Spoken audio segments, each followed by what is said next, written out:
Guys, we're entering a new era of cancel culture, a more insufferable one than has ever existed before. I can't believe it. I genuinely, I know they don't believe in anything. I'm not surprised that they're unprincipled. I just can't believe this is the rhetoric they're going with. There's free speech, and then there's hate speech. That's the line we're going with. For complicated legal reasons, the federal government has the ability to take jurisdiction over hate speech charges. This is what we're going with. How can the federal government legally prosecute people for refusing to bow during great leader Charlie's funeral? And by the way, this call has been ringing out across the entire administration. You know, if you hated Charlie Kirk and expressed so, as is your legal right, you should be fired, you should be blacklisted, you should be socially ostracized, you should even have charges brought against you. And there is no place, especially now, especially after what happened to Charlie, in our society. And it's really funny that they would go with this line, seriously. Hate speech isn't free speech, because right-wingers have been conditioned to despise this logic for decades. Like, for one, I don't even agree with it necessarily. I think that hateful speech and even bigoted speech is still free speech. I think that you have to cross a pretty particular... This is not a legal distinction, you know? If you've committed a hate crime, you might fall under the jurisdiction of like a federal prosecution, sure. But like being hateful, like for example, saying racist things in public, I'm sorry, pardon me for being a rightoid or whatever, but I do think that's your First Amendment right. I think that you should have the shit shunned out of you. I just consider it a cultural problem, you know? If you're super racist in public, I think that it's the responsibility of the people around you to make you feel unwelcome, you know? It's really, really funny to get this kind of like leg-crossing, Tumblr bullshit, bleeding vagina rhetoric from the fascist crackdown, minister, Pam Bondi. Do you see more law enforcement going after these groups who are using hate speech and putting cuffs on people so we show them that some action is better than no action? We will absolutely target you, go after you, if you are targeting anyone with hate speech, anything. And that's across the aisle. Of course, legally, she can't actually do this, but like, this is the era we're entering into. I saw this, this post from, what's-his-face, Grums, this weirdo. Someone has created a Steam list for games where the devs have posted something terrible about Charlie Kirk. So this is very much like a the only way out is through thing, right? The State Department has more or less the ability to revoke people's visas and green cards and what have you at will. So if you're an immigrant, if you're not a citizen, you are on shaky legal footing when it comes to being ousted from the country. But if you're a citizen, at least for now, you can say whatever the f you want legally, and there's not really anything they can do about it. In my opinion, this is a social problem that we have to solve the same way they attempted to solve the cancellation epidemic of the 2010s, you know? You just have to, as they did, normalize vice. And I think they're doing a phenomenal job of that. Let me put it this way. Can you imagine anything better than this to convince a bunch of 16-year-old white boys who live in Pennsylvania that it's really funny to make fun of Charlie Kirk? Like, seriously? Your female attorney general, in a whingy voice, cross-legged, yeah, we don't tolerate hate speech. We're going to come after you, and we're going to punish you if you engage in any hurtful or hateful speech. I don't think this is going to work, guys. I think we're arriving at like maybe a fundamental incompatibility in that liberal fascist crossroads. Yeah, you can't have fascist safe spaces, dog. You can't run that. It's not possible to juggle both of these plates at the same time. It's mutually exclusive. You can't be the your feelings crowd and also the it's illegal to be mean crowd. I don't think it works. They try to juggle these two plates, but do remember that so far, the Trump administration has done a really, really, really bad job of following through on all of their proclaimed attacks on the First Amendment, right? Like, they have. They've talked a lot about it, but for the most part, they've just been losing in the court battles. I mean, all of this, at least to the extent that it would refer to, AG prosecution, would immediately just get thrown out by courts. There's no legal justification for it, right? You probably saw that image the other day. Greg Abbott was bragging that a young black girl was arrested for being critical of Charlie Kirk. He posted a picture and was being mocking, fuck around, find out. Look at that. This woman is going to get such a goddamn legal payout. This woman is going to make so much money thanks to this. Like it's insane, and it's dictatorial, and it's authoritarian, but it's also completely unjustifiable legally. There is absolutely no way any charges here stick. It's not possible. Uncritical support for this woman? Well, yeah, of course. When will you learn people can hold contradictory positions? You learn that from me. It's not a matter of whether or not these positions are contradictory. Fascists are perfectly capable of holding contradictory positions. But there are problems here, and not all contradictory positions can be held equally easily. For one, anything that's pitched to the courts will fall apart, as it has been so far. There is one court in this country that favors Trump and his administration, and that's the Supreme Court. Sucks, but they can only take on so many cases a year, right? And for two, these appeals to sensitivity are just not an effective way of mobilizing people. Or to put it another way, which do you see going more viral on right-wing media? Talks about how they're finally going to get revenge. The left has no idea what they've awoken. Oh, you've done it now? Or stuff like this. Because whenever I see stuff like this, stuff like Pam Bondi, or even J.D. Vance, talking about how they're going to go after you, I see it go viral on left media because it looks bad and pathetic. They don't like that. The right doesn't care about winning so much as they care about narratives where they're winning, emotional feelings they associate with winning, right? Like the idea that they're being driven by revenge, or they're going to have their great reckoning soon. But it probably doesn't make them feel very good to act like Karen so openly, If anything, it's an embarrassing admission. Why are you, as the Attorney General, bragging about this thing that you can't do anyway? Like, what's the point of this vice signaling? This looks weak to the right. The right wants you to say you're going to conduct a great purge of the left, right? This looks weak and half-assed, but you also can't do it anyway. So there's no value to proclaiming it.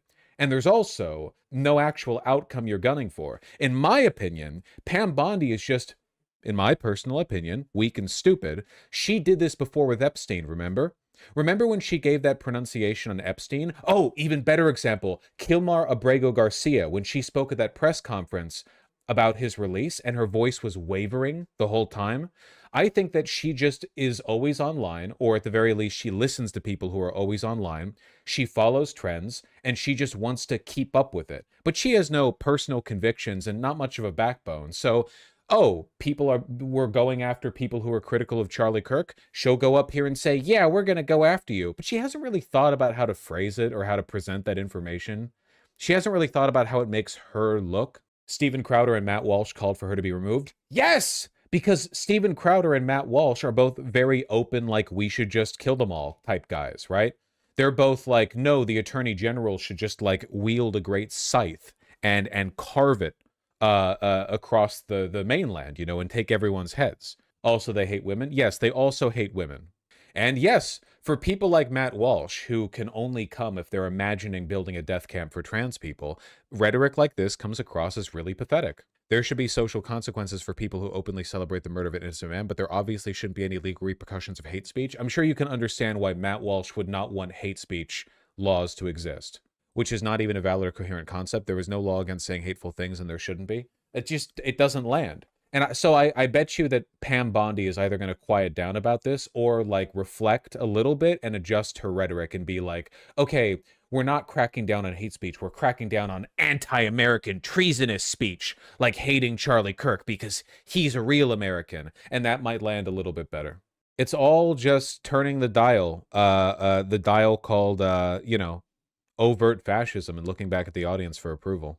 She already did. She already backtracked. Oh my God. This is from this morning, 7:26 a.m. her time. Oh no. Oh no, 49,000 likes, 21,000 comments.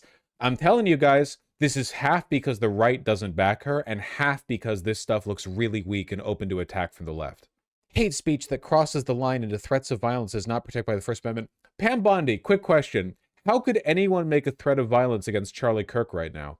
Because that is explicitly what you were talking about. How exactly could one do that? I'm curious. It's a crime. For far too long, we've watched the radical left normalize threats, call for assassinations, and cheer on political violence. That era is over. Under 18 U.S.C., she isn't backtracking at all. She's doubling down. This is really bad for her. Dude, she tweeted this at 7:30 a.m. You know nobody consulted with her on this one. You know she had an aide next to her being like, shouldn't you wait? Could we talk to somebody first? And she's like, no! They have to know I'm based! Under 18 U.S.C. 875C, it's a federal crime to transmit any communication containing any threat to kidnap any person or any threat to injure the person of another. Again, how could you do this with Charlie Kirk? How? Can't call for somebody's murder. You can't swat a member of Congress. Everyone already knew this. Everyone knows death threats are illegal. This is like widely known. You were talking about hateful speech. Again, okay, so it is backtracking. She's pretending she was referring to a different thing. There's free speech and then there's hate speech. And there is no place, especially now, especially after what happened to Charlie, in our society.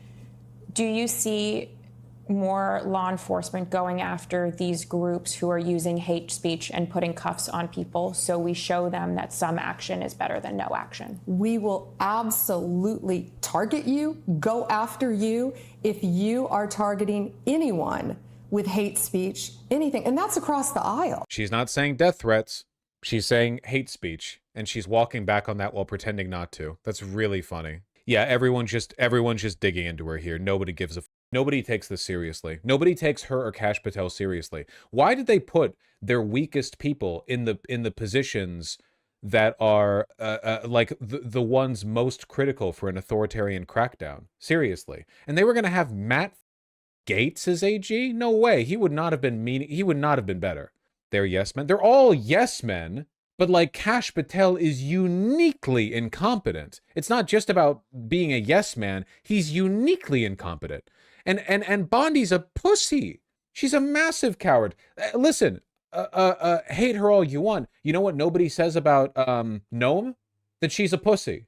It's not a woman thing. Like, for the most part, Noam gets accolades from the right because everyone, you know, the right is like, yeah, we're sexist and we hate women, but she is a psychopath, so we respect that. But Pam Bondi does not give that energy. Who's Noam? Kristi Noem. Her voice is also annoying as that is true. Charlie Kirk said basically verbatim what Matt Walsh posted, and right-wingers are posting screenshots of it. Yeah, no, I know. Like, Charlie Kirk has said explicitly, like, hate speech isn't real, etc. Things are not always what they seem. Okay, I quickly read over the Ken Klippenstein journalism, the article that he put out where he spoke with the Discord friends of the shooter. Excuse me. But is there anything interesting here? Not really. Yeah, that was my understanding looking through it. He's not like a far left radical, and he's not a Groyper. Seriously, the Groyper thing was never even remotely substantiated on any level. And the only thing that it really contests is that the FBI has said that they're going to investigate his Discord friends, and they've claimed that his Discord friends were celebrating and knew about the murder, whereas the Discord screenshots indicate actually that his friends did not know about the murder and were just baffled when he posted about it. Like, this was the opening post. Hey guys, I have bad news for you all. It was me at UVU yesterday. I'm sorry for all of this. I'm surrendering through a sheriff friend in a few moments. Thanks for all the good times and laughs. You've all been so amazing. Thank you all for everything. Imagine if you had a Discord friend who posted this apropos of nothing. Like the other day you were talking about whatever. Damn, Charlie Kirk got shot. Next day. Yeah, all right. Sorry, guys. Like, I'd assume it was fake. I would assume it was fake. That's crazy. Me when I have to do a high-profile political assassination because I'm bored. Exactly. Does it really matter? The right will substitute their perception of reality anyway? Yeah, I mean, no, doesn't really matter that much. Still, it's nice to have some confirmation to what I sort of already assumed, you know. Left-leaning, but largely incoherent political views. Not, you know, not like a super partisan classic Discord posting. Screenshot of another Discord chat where Robinson went by the new username Bedbug Inspector. Fascinating. Any chance he's part of one of the internet cults like Adam Waffen? No, Adam Waffen's a Nazi cult. No.